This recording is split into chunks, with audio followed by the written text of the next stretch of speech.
It's day 29 of the Israel-Iran-US conflict, and things are getting worse by the hour.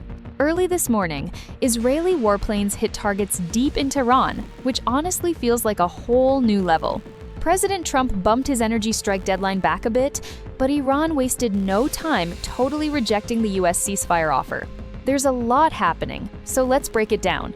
Israel kicked things off with a heavy round of airstrikes right in Iran's capital, Tehran. Huge government and military sites got hit. Videos are all over the internet showing smoke pouring from the city center. Rescue crews are still out there, digging through the wreckage, looking for survivors. The big headline?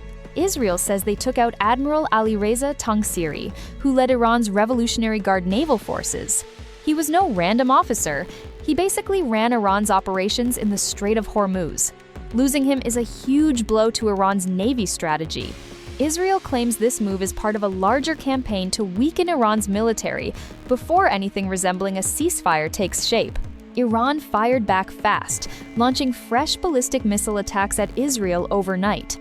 There were impacts near Haifa and elsewhere in central Israel. Some missiles carried cluster munitions pretty nasty, meant to cause as much chaos and damage as possible. People got hurt, and you could hear sirens screaming all over the place. According to U.S. Central Command, U.S. and Israeli strikes in Iran now top 10,000 targets since the war started. That includes missile factories, naval facilities, and military sites all over Iran. Meanwhile, Lebanon's getting dragged in deeper. Israeli troops are expanding their buffer zone down south, clashing with Hezbollah fighters almost daily. Recent Israeli airstrikes killed at least 2 and wounded several more. That area's still dangerous, and nobody really knows what's coming next. On the ceasefire front, it's not looking good. Trump pushed his deadline back another 10 days to April 6th, holding off on attacks against Iran's energy systems.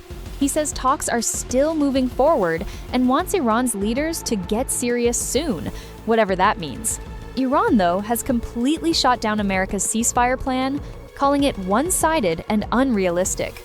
They're demanding real sanctions, relief, reparations, and official recognition of their control over the Strait of Hormuz.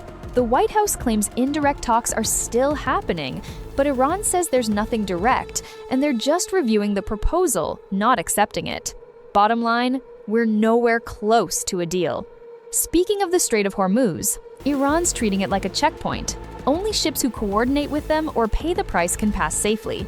With fewer ships getting through, global shipping is taking a hit, and oil prices are staying high. Iran knows they've got leverage here, and they're not afraid to use it. So, here we are, 29 days in, no ceasefire. Airstrikes ramping up, diplomacy totally stuck. The Strait of Hormuz, basically in Iranian hands. Everything's moving fast, and reports are all over the place, so check your sources before believing anything. We'll keep updating as this plays out. If you found this useful, go ahead and subscribe. Let me know your thoughts in the comments. Where do you think this goes from here?